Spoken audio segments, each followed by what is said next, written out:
Bihar STET और बिहार शिक्षक बहाली से जुड़ी तमाम खबरों को लेकर के एक बार पुनः आपके सामने उपस्थित।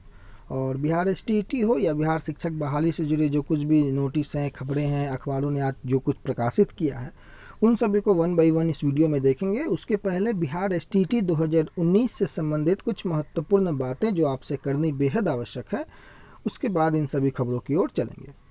दोस्तों, सबसे पहली बात, बिहार एसटीईटी 2019 में शामिल होने वाले और उत्तीर्ण होने वाले तमाम अभ्यर्थी, अगर जो भी इस वीडियो को सुन रहे हैं, आज स्थितियां जिस रूप से बनती जा रही हैं, आपको समझना अब बेहद आवश्यक है।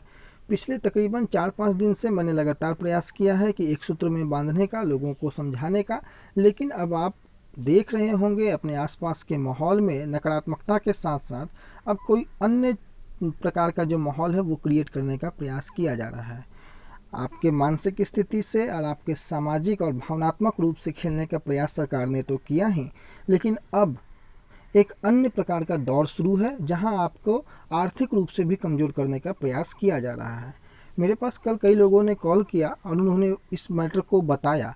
उसके बाद देखिए, ये एक आपका खुद का निर्णय है। मैंने पिछले 5 दिन से, अगर आप मेरी वीडियो को उठा करके आप देखेंगे, तो मैंने हमेशा ही ये केस वाले मैटर को लेकर के हमेशा ही इग्नोरेंस करने का और इग्नोर करने की मैंने बात की है।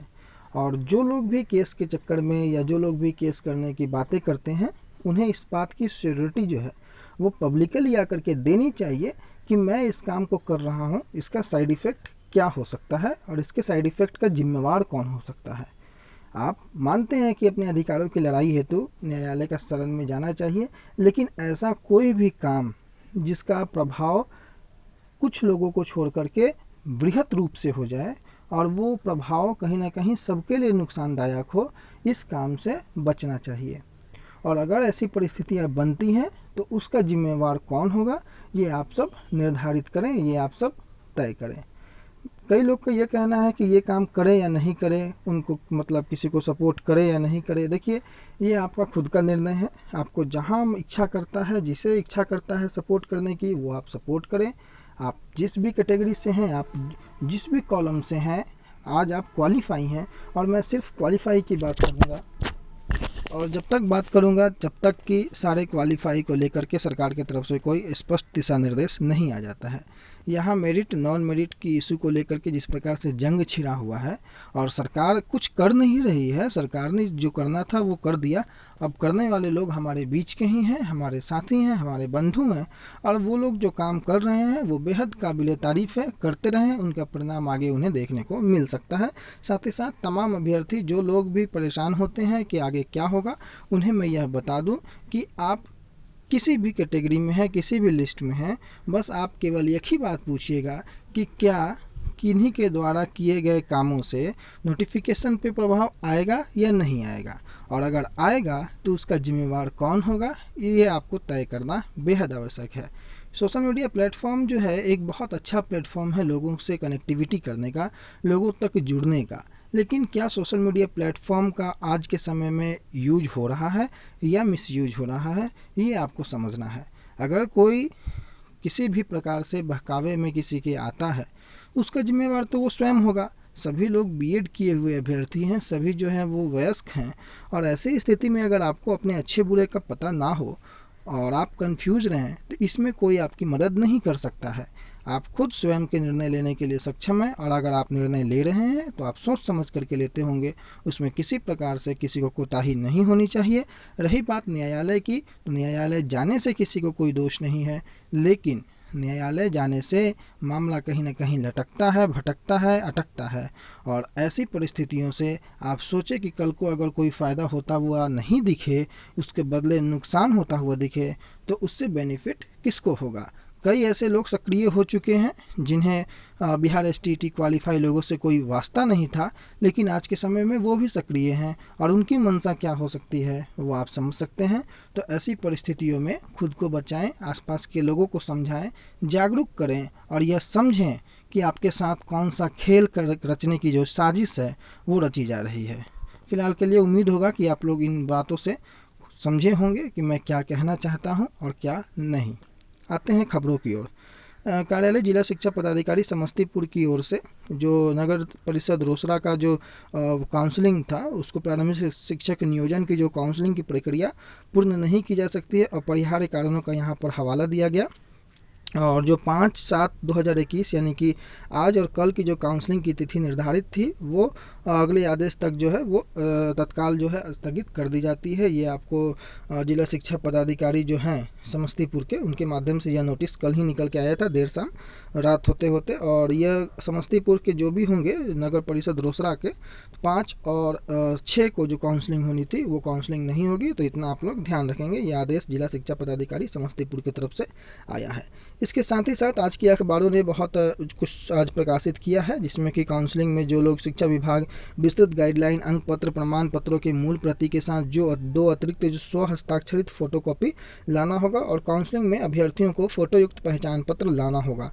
अब इन सभी चीज़ों के साथ साथ कई अन्य महत्वपूर्ण जानकारियाँ भी आपको यहाँ पर साझा की गई हैं, जो कि शिक्षा विभाग की तरफ से अपलोड भी किया गया है। आप उसे जाकर के विभाग के वेबसाइट से देख भी सकते हैं, लेकिन यहाँ पर जो मुख्य जानकारियाँ हैं उसे मैं आपको बताने का और समझाने का प्रयास करता हूँ कि काउंसलिंग की जो तिथि है, आप लोगों को पता है कि नगर निकाय में 5 जुलाई जो है जिला मुख्यालय वर्ग 6 से 8 के लिए है, और नगर निकाय 6 जुलाई में जिला मुख्यालय वर्ग 1 से 5 के लिए है, और प्रखंड नियोजन इकाई 7 जुलाई जिला मुख्यालय 6 से 8 के लिए है, और प्रखंड नियोजन इकाई 8 जुलाई जिला मुख्यालय वर्ग 1 से 5 के लिए है, और प्रखंड मुख्यालय 1 से 5 के लिए पंचायत नियोजन इकाई को 12 जुलाई को काउंसलिंग की तिथि है। अब डुप्लीकेट प्रमाण पत्र से जो है कहीं और प्रयास किया तो नियुक्ति रद्द हो सकती है। इसका स्पष्ट दिशा निर्देश पिछले दिनों भी आया था। अभ्यर्थियों के प्रमाण पत्रों के साथ साथ अंक पत्रों को डीईओ और डीपीओ वेब पोर्टल पर अपलोड कराएंगे, ताकि इसका सत्यापन कराया जा सके। और काउंसलिंग के बाद या काउंसलिंग में यदि कोई अभ्यर्थी अपना दावा वापस लेना चाहता है तो स्व घोषणा पत्र के आधार पर ले सकता है। यदि किसी अभ्यर्थियों के द्वारा डुप्लीकेट प्रमाण पत्र के आधार पर एक से अधिक नियोजन इकाइयों में प्रयास किया जाएगा तो उनकी नियुक्ति रद्द कर दी जाएगी। ये सारी चीज़ों को लेकर के पिछले दिनों भी खबरें आई थी, और किन बातों का मुख्य रूप से ध्यान देना है आपको काउंसलिंग में, क्योंकि ये जो है काउंसलिंग आपकी नियुक्ति से संबंधित है, जुड़ा हुआ है। तो काउंसलिंग के लिए जो निर्धारित दिन है संबंधित काउंटर पर 11 बजे निश्चित रूप से आप उपस्थित हो जाएंगे, और नियोजन इकाई के द्वारा वरीयता के अनुसार 50-50 अभ्यर्थियों को क्रमवार नाम से पुकारा जाएगा, कोटिवार नाम से पुकारा जाएगा। अभ्यर्थी का नाम लाउड स्पीकर से जिस प्रकार मालूम है आपको कि 3-3 बार पुकारा जाएगा, और उपस्थित अगर आप नहीं होते हैं तो उसके बाद वे क्रमवार अभ्यर्थियों को आगे नाम पुकारेंगे। नाम पुकारने के समय जो शामिल नहीं होंगे और बाद में नियोजन प्रक्रिया में शामिल होना चाहेंगे, उन्हें अनुमति नहीं दी जाएगी। वरीयता सूची में सभी अभ्यर्थियों को बुलाने के लिए यदि रिक्त शेष हो जाती है, यानी कि बच जाती है रिक्त, तो फिर ऊपर की सूची में अंकित अभ्यर्थियों का नाम पुकार होने पर अनुपस्थित रहे हैं उनको मौका मिल सकता है। वैसे छठे अभ्यर्थियों को जो मेघा सूची के अनुसार काउंसलिंग की प्रक्रिया में शामिल किया जाएगा, और सभी नियोजन इकाइयों में सुबह 11 बजे से 4:30 बजे तक काउंसलिंग होगी, और शाम 6 बजे तक चयनित अभ्यर्थियों का नाम प्रकाशित किया जाएगा। महत्वपूर्ण जानकारियों के साथ यहाँ पर प्रमाण पत्रों को एक बार पुनः देख लें आप लोग, जिसमें मूल प्रमाण पत्र, मैट्रिक का जो अंक प्रमाण पत्र है, इंटर का अंक और प्रमाण पत्र, स्नातक का अंक और प्रमाण पत्र जिनकी नियुक्ति स्नातक के आधार पर हो रही है, शिक्षण प्रमाण पत्र यानी कि बीएड का अंक पत्र भी, प्रमाण पत्र भी, टीईटी उत्तीर्णता प्रमाण पत्र, और आरक्षित कोटे के अभ्यर्थी के लिए जाति प्रमाण पत्र, आवासीय प्रमाण पत्र, अति पिछड़ी जाति के लिए आय प्रमाण पत्र, साथ ही साथ सेनानी जो है स्वतंत्रता सेनानी, उनके उत्तराधिकारी होने का पत्र जिन पर लागू होता है, और अगर दिव्यांग है तो उनके लिए जो लागू होता है वो RWS से संबंधित प्रमाण पत्र जिन पर लागू होता है वो, इन सभी प्रमाण पत्रों की आपको आवश्यकता यहाँ पर पड़ सकती है और पड़ेगी। इसको आप लेकर के जाएंगे। अपर मुख्य सचिव जो कहे हैं कि काउंसलिंग के दौरान अभ्यर्थी सभी आवश्यक मूल प्रमाण पत्र को ले जाएंगे, क्योंकि प्रमाण पत्र के जांच के बाद ही जो है उन्हें नियुक्ति की प्रक्रिया में आगे आपको मौका दिया जाएगा। तो इन सभी चीज़ों को जानकारी हेतु आपको एक फ़ोन नंबर भी, जैसा कि कल भी बताया था मैंने, 0612-221-5181 जो है ये चालू रहेगा। इस पर आप कभी भी जो है कार्य दिवस पर 6 से लेकर के 10 बजे से लेकर के शाम 6 बजे तक जो है इसमें आप जानकारी ले सकते हैं। और जो भी कोरोना प्रोटोकॉल का पालन करते हुए सभी जिला शिक्षा पदाधिकारियों के साथ जो है वो वीडियो कॉन्फ्रेंसिंग की समीक्षा करके अपर मुख्य सचिव संजय कुमार जो हैं उन्होंने स्पष्ट दिशा निर्देश दिया कि आगे किस प्रकार से शिक्षक बहाली के लिए काउंसलिंग में मेघा सूची हो या किसी भी प्रकार के काम हो उसको पूरा संपन्न करवाना है। तो फोटोयुक्त पहचान पत्र लाना भी जो है वो अनिवार्य अनिवार्य है। आप अपनों को ध्यान रखेंगे कि फ़ोटो युक्त पहचान पत्र लेकर के जाएंगे और प्रमाण पत्रों की मूल प्रति के साथ 2 स्वहस्ताक्षरित फोटोकॉपी भी लेकर के जाएंगे। और मूल पत्र को लाना अनिवार्य है, यानी कि जो ओरिजिनल है उसको ले जाना है। लेकिन कोई मूल पत्र उपलब्ध नहीं है तो औपबंधिक प्रोविजनल सर्टिफिकेट भी मान्य होगा, ये ध्यान रखेंगे। कई लोगों का कन्फ्यूजन था। काउंसलिंग के दौरान अभ्यर्थियों का नाम जिस प्रकार से, उस पर आपको विशेष ध्यान रखना है, क्योंकि 1 बार 2 बार 3 बार नाम पुकारा जाएगा, उसके बाद फिर स्थितियाँ आपके लिए थोड़ी विकट हो सकती हैं। तो इन सभी चीज़ों को आप ध्यान रखें कि काउंसलिंग में किस प्रकार से आपको शामिल होना है, क्योंकि आपकी नियुक्ति का सवाल है। बाकी टाइम टू टाइम जो भी खबरें आएंगी आपको हम अपडेट करते रहेंगे। तब तक के लिए बने रहें हमारे साथ। आपका बहुत बहुत धन्यवाद।